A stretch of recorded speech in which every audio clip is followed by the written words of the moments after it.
Não teve nada para se expulsar. Ele voltou atrás. Justifique o seu cartão. Ele, sei que lá, aí foi lá e, olha, vermelho não, viu, meu filho? Mostrou o vermelho, amarelo. Aí anulou o vermelho e mostrou o amarelo.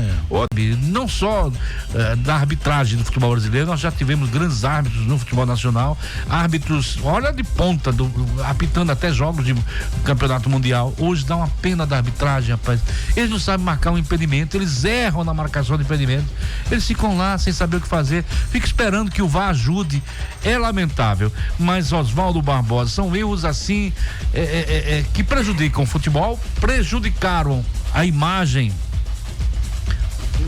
Esses erros prejudicaram a imagem da arbitragem no geral, que tá todo mundo contestando a arbitragem, tá todo mundo falando de arbitragem, quando o assunto deveria ser a primeira rodada, alguns bons jogos que nós tivemos, e isso foi apagado, esquecido pelos erros absurdos cometidos pelos árbitros. Boa noite. Boa noite, Guima, um abraço para você, boa noite para os companheiros de bancada. É por isso que eu digo, é a minha opinião, eu acho que a grande preocupação, ela está realmente na qualidade da arbitragem brasileira. Para você ter uma ideia, você analisou aí Palmeiras e Sport, você chegou até a falar de peso de camisa, enfim, mas o erro do Marcelo de Lima Henrique também no jogo Internacional e Cruzeiro foi uma coisa bizarra, e expulsou o jogador do Cruzeiro com 20 minutos de jogo. E aí nós estamos falando de duas camisas pesadas, Internacional e Cruzeiro, dois times que são muito grandes no futebol brasileiro. Então eu sinceramente, é com muita tristeza que eu digo isso, eu prefiro acreditar mais porque realmente a safra é muito ruim da arbitragem no geral. Nós estamos aí com 2 rodadas do Campeonato Brasileiro e ontem, por exemplo, ninguém falou do jogo ou dos jogos, o assunto acabou sendo a arbitragem pelos erros cometidos. E me parece que vai ser assim. Exemplo, a CBF, ela preferiu, no caso, aumentar o salário dos presidentes de federações, segundo informações da revista Piauí, estamos dando a fonte aqui, do que mesmo gastar 60 milhões na pré-temporada da arbitragem para o Campeonato Brasileiro. O presidente da CBF, Edinaldo Rodrigues, disse que não via motivos para você gastar tanto dinheiro para você fazer uma pré-temporada da arbitragem, e olha que se gastou muito dinheiro para você construir um centro de treinamento só para arbitragem aqui no Brasil. Mas por outro lado, eu penso também da seguinte forma: será que o futebol, e todos nós já falamos isso aqui, o futebol ele evoluiu muito no aspecto físico, não no aspecto técnico, mas no aspecto físico ele evoluiu muito. E todos que ali estão envolvidos no jogo são profissionais, menos a arbitragem. Será que também não falta isso? Será que já não está na hora do futebol brasileiro profissionalizar a arbitragem? O árbitro realmente, ele viver único e exclusivamente da arbitragem? Como vive o jogador, como vive o treinador, como vivem os árbitros na Europa. Os árbitros na Europa, eles são profissionais, eles recebem salários e não são poucos, mas eles se dedicam 24 horas à arbitragem. Como é que você, por exemplo, depois de uma rodada do Campeonato Brasileiro, como foi a de ontem, ou nesse final de semana, você consegue reunir, por exemplo, todos os árbitros que trabalharam nos 10 jogos? Como é que você consegue fazer isso? Você não consegue. Por quê? Porque cada um tem que ter a sua função profissional, cada um tem a sua atividade profissional. Cada um viaja para o seu estado, vai cuidar da sua vida pessoal, vai cuidar da sua vida profissional. Por quê? Porque se for viver somente da arbitragem, você não sobrevive. Mas se a arbitragem fosse profissional, o cara tivesse um excelente salário, como os jogadores têm, como os técnicos têm, chegasse hoje, o presidente da Comissão Nacional de Arbitragem reunisse todos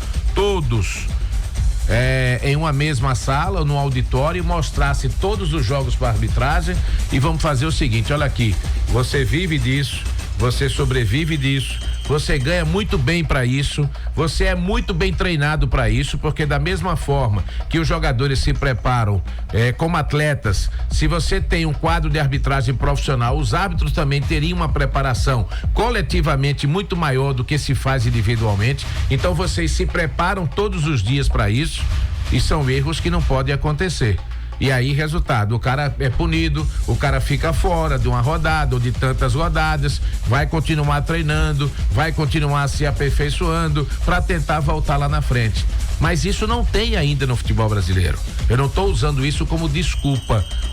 Acabei de dizer, uma das grandes preocupações é porque, no meu modo de ver, a safra é ruim, mas está na hora de você pensar em profissionalizar a arbitragem no futebol brasileiro. Como em outros países já são profissionalizados, e aqui no futebol brasileiro, todos são profissionais.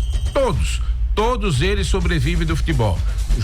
Jogadores, comissão técnica, executivos de futebol, existem dirigentes remunerados. O Gandula é remunerado, o Maqueiro é remunerado, o árbitro recebe, mas ele não vive daquilo, não é a profissão dele. Ele tem a arbitragem como um a mais. Então acho que poderia se pensar já urgente nessa medida para o futebol brasileiro. Sobre CSA e CRB, um final de semana bom para os dois. O CSA conseguiu a sua vaga na Copa do Brasil, merecedora.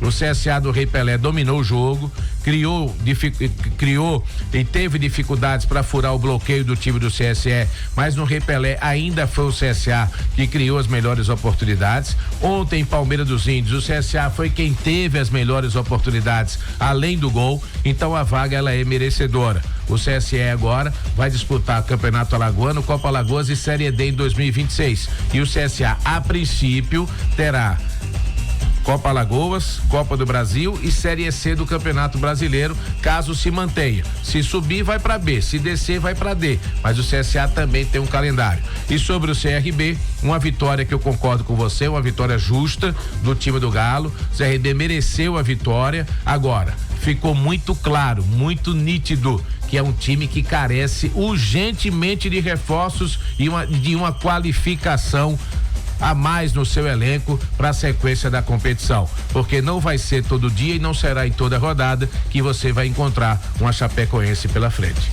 Muito bem, Oswaldo Barbosa, lembrando que toda a turma do VAR, do jogo do Sport, toda a turma do VAR, do jogo do Internacional e Cruzeiro, toda essa turma aí foi afastada. Os árbitros também. Os árbitros, já falamos, e o pessoal do VAR. Então, o pessoal do VAR afastado. Agora, o que eu não concordo quando a CBF toma esse tipo de decisão de afastar é você punir a arbitragem colocando para apitar Série B, Série C, como se a Série C e a Série B não fossem também tão importantes quanto a A, e que aqueles que trabalham na C e na B não fossem tão profissionais quanto aqueles que também disputam a competição da Série A. Um exemplo claro, claro, não é da Série A nem B, mas o árbitro que errou no jogo Palmeiras e São Paulo, marcando aquele pênalti do Vitor Roque, ele foi afastado.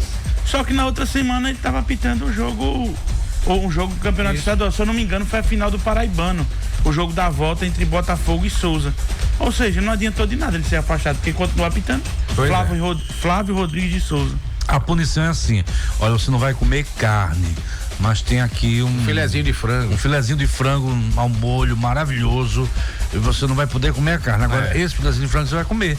Tranquilo? O que mais você quer? Um purezinho, uma coisa? Coma carne. Quer dizer, é a CBF sendo CBF. Falando agora, do futebol, clube nenhum pode reclamar dessa gestão da CBF. Nenhum tem moral para reclamar. Concordo. Nenhum tem. Vamos na mão. Série A, Série B, todos eles votaram por unanimidades no presidente Edinaldo. Aí o cara assim, mas os times da Série C e Série D podem, esses que não podem mesmo. Porque esses que estão na A e na B ainda tem como sobreviver? Imagine quem disputa C e D que é com a cuia na mão. Se ele tirar o mesmo, então justamente time nenhum pode reclamar. É justamente agora o que o povo usa contra os dirigentes. Diz assim, não adianta do que reclamar, porque votaram na gestão, não tem do que reclamar. O presidente do Sport reclamando aí da questão desse pênalti mandrake pro Palmeiras. O PVC, o comentarista aí dizendo, né, que ele não tinha por que reclamar, porque votou na gestão. Só confirmando o que eu falei, né, o Flávio Rodrigues de Souza, ele apitou a final do Paraibano, e o pessoal do Botafogo reclama de 2 pênaltis não marcados, não é, Oswaldo? Um em cima do Henrique Dourado e outro em cima do Riquelmo, um atacante. Então o cara foi afastado do Paulista por conta do pênalti marcado no Vitor Roque pro Palmeiras, e na final do Paraibano deu também o que falar. O mais lamentável de tudo, Jânio Vanderlei, para que vocês participem aqui também, não é só o árbitro de campo errar. O árbitro de campo errar, ele tá ali, tá vendo, tem dúvida, fica na dúvida, né? O assistente não ajuda muito porque rápido, né? agora, eu vou dizer uma com você, o VAR, agora aí, meu, brigar com imagem, sinceramente, aí é de doer no coração, porque você tá com 60 telas de 200 polegadas, um monte de gente, tem para mais de 100 pessoas, tudo assistindo. Aí tu tá vendo alguma coisa, rapaz, vou botar essa linha aqui, empurra essa linha, empurra a mandioca pra cá, vem pra cá, a linha, cadê a linha? Bota pra cá, bota pra lá. E ele não consegue enxergar o outro. Eu não tive dúvida do pênalti. Agora a minha dúvida, não sei o que. Mas é isso, Guilherme. É porque eles não encontraram ainda o meio termo da coisa. No ano passado, eu acabei de dizer aqui, existe uma determinação esse ano por parte da Comissão Nacional de Arbitragem para que o VAR interfira o mínimo possível, para que prevaleça a decisão de campo. Mas eles não conseguiram ainda entender. Você nem pode exagerar demais, como no ano passado, onde praticamente quem apitava os jogos era o árbitro de vídeo, o árbitro de campo parecia um pateta, toda hora, todo instante era com a mão no ouvido para saber, até um lateral, o arremesso lateral, o cara botava a mão no ouvido para saber para quem era a bola, se era para o branco ou o encarnado. Então existia uma interferência muito grande. Esse ano, a determinação, isso é determinação mesmo, não é uma informação de que tem a determinação para que o árbitro de vídeo interfira o mínimo para prevalecer a decisão de campo. Mas esse mínimo você tem que interferir. Claro. Porque não pode fazer vistas grossas para um lance como aquele. Teve um lance que, graças ao VAR, aí realmente a gente teria o chapéu no sábado, no jogo do CRB. Meu irmão, que árbitro é aquele? Que árbitro mequetrefe é aquele? Não, o cara do CRB, o jogador do CRB, eu não sei qual foi, ele chutou a bola. Claro, o cara indignado, com raiva, merecia um cartão amarelo. Você deu um chute na bola, mais nada, não reclamou, não disse nada. O árbitro prontamente vermelho, você tá exposto. Pro jogador do CRB. Foi. É. Aí, meu Deus do céu, ele deve ter falado baixinho. Filho de uma puta, filho de uma vaca, filho de uma égua. Alguma coisa ele fez, ou deu uma dedada no árbitro, até eu fiquei olhando a mão dele, a ver se ele tinha dedado uma dedada. Quer dizer, o cara, o árbitro passa, ele, tome! Mas não vi esse tome. Aí, o que foi que esse rapaz fez? Ele só chutou uma bola, por chutar uma bola, levar um cartão vermelho, aí o VAR interferiu, porque achou aquilo é um absurdo. Foi. Aí o VAR, meu filho, faço não. Você tá arbitrando aqui, a arbitragem é essa. Não teve nada para se expulsar. Ele voltou atrás. Justifique o seu cartão. Ele, sei que lá. Aí foi lá e, olha, vermelho não, viu, meu filho? Mostrou o vermelho. Amarelo. Aí anulou o vermelho e mostrou o amarelo. Outra situação que foi assim, bizarro ontem, foi em Palmeiras dos Índios. Eu não sei se vocês viram o lance.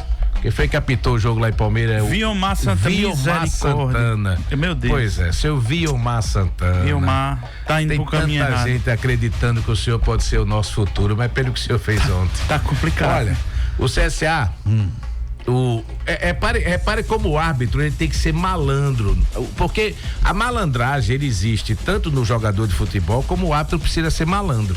Claro que ontem a gente não tinha VAR em Palmeiras dos Índios, mas veja, um lance que a bola ia saindo pela linha lateral, o jogador do CSA, se quisesse, dominava a bola, saía jogando com a bola, aí o CSA ganhando o jogo, já na parte final, o que é que o jogador do CSA fez? Passou a perna por cima da bola, tal, pra ganhar o arremesso manual, pra ganhar tempo. Isso. Aí, resultado, o jogador do CSA passou a perna por cima da bola, a bola foi lateral.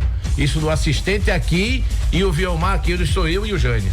O jogador do CSE foi, correu e cobrou o arremesso manual rápido, no contra-ataque, quase que saiu o gol do CSE. Aí ele marcou uma falta perigosa a favor do CSE, que realmente foi falta. Mas aí, quando ele marca a falta, os jogadores do CSA inteiro foram em cima deles. Claro. Você tá maluco? O arremesso lateral era pra gente, não era pros caras. O cara do CSE é malandro, cobrou arremesso manual. Sim. O quarto árbitro foi, eles tinham um intercomunicador e deve ter dito: ô parceiro, a bola lá é lateral pro CSA, esse lance aí não tá existindo nada. Aí, resultado, ele pegou a bola, a bola tava já no local da falta. Ele pegou a bola, botou debaixo do braço, fez assim e voltou atrás com o lateral pro CSA. É o VAR dele. O pior é que o árbitro era o Viomar e o quarto árbitro era o João Paulo Nascimento. Que geralmente é outro que complica, até estando como quarto árbitro. Mas onde é que eu quero chegar? E eu acho que o Vitor vai concordar comigo. A atitude dele foi certa. Porque o arremesso lateral era pro CSA. Então aquilo tudo não estava acontecendo, a jogada não existiu, a falta não existiu. O absurdo é o assistente e ele não terem visto que o arremesso manual era pro CSA. E se sai o gol do CSA? E se sai o gol do CSA, ele tinha que anular o gol. Era. Agora você vê o que vai criar numa partida como essa um juiz de futebol. O que poderia criar ali? Exato. Naquele momento. Não estava atento. O jogo em Palmeiras dos Índios. Exato. Que poderia ter saído um gol do CSE, empataria o jogo, iria para os pênaltis. Isso. E olhe que o seu Viomar é uma marra, meu amigo. É uma marra. É um daronco da vida. Ô, Viomar, essa aula aí de arremesso manual lateral você perdeu, viu, filho? Tá difícil. Muito, aliás, esse ano. Não, uma coisa. Do Asa e CRB pra cá. Pra completar, ainda teve outro só erros acumulados. Ele expulsou 3 membros da comissão técnica do CSE. O Parreirinho já havia reclamado no intervalo do jogo e no final ainda foi reclamar também, mas ele foi do meio. Ele, o Vitor Albuquerque, teve outro cidadão da comissão do CSE que foram lá reclamar. Se o cara é malandro, se o árbitro, não digo malandro, é no bom sentido da coisa, de ser esperto, de enxergar as coisas. Porra, desculpa a expressão da palavra, só pode ser lateral pra esse cara, porque esse cara não ia deixar a bola sair de forma proposital, a bola sobre o domínio dele, pra ele dar a bola pro adversário. Tem coisa que o juiz precisa ser também malandro, precisa ser inteligente, precisa ser malandro. Usar a cabeça. O jogador tá avisando a ele. Aí o Alex Muricy foi mais malandro ainda, pegou a bola e correu. Aí ele sai correndo, acompanhando o lance feito um louco. O juiz como esse dá margem da gente dizer que ele é fraco. Mano, mas na verdade é um dos árbitros que a federação veio. Ele acabou de dizer que é o árbitro que a gente. Esse mesmo árbitro, ano passado, se envolveu numa polêmica nos aflitos, no jogo do Náutico. Foi, esse ano não também. Tinha VAR. Não tinha VAR. Ele expulsou o jogador do Náutico. Aí depois foi avisado, aí ele volta atrás, tira o cartão do jogador do Náutico. Olha, pense numa confusão. Esse ano foi no Ceará. Teve um lance, eu não sei qual foi o jogo, foi altamente bizarro. Um lance que bateu no rosto do jogador, eu não me lembro qual foi o jogo. E ele marcou pênalti. Ele marcou, e ele ainda foi no VAR. Ele não, inclusive ele levantou o braço, dizendo pros jogadores. Eu não me lembro também. Foi. Eu não tô lembrando. A bola bateu no braço. Aí o VAR se comunicou com ele dizendo: não, meu amigo, a bola foi no rosto do jogador. Ele não acreditou no VAR. Aí ele teve que olhar. Foi lá olhar. Quando olhou que realmente a bola bateu no rosto, foi que ele voltou aí. É porque a arbitragem ela acabou, como o Oswaldo falou, se acostumando demais a esperar que o VAR apitasse e, de certa forma, eu acho que se esqueceu do principal, que ele que tinha que apitar em campo. O VAR ajuda aí na lambança, isso, exatamente. Aí se confia demais no VAR, cara, mas são muitos erros, erros do juiz, erros do VAR. Não tem comunicação, o VAR e o juiz, é uma confusão tremenda. É por isso que eu digo, no futebol brasileiro. Aumentem aí para 60 polegadas esses televisores de vocês, porque vocês estão errando demais. Ou senão os menininhos estão todos precisando de um oftalmologista. É bom fazer um exame todo, porque é bola que bate na mão, ninguém vê, é bola que não é, que é pênalti, o árbitro não vê, essa coisa toda aí, quem perde com isso são os times.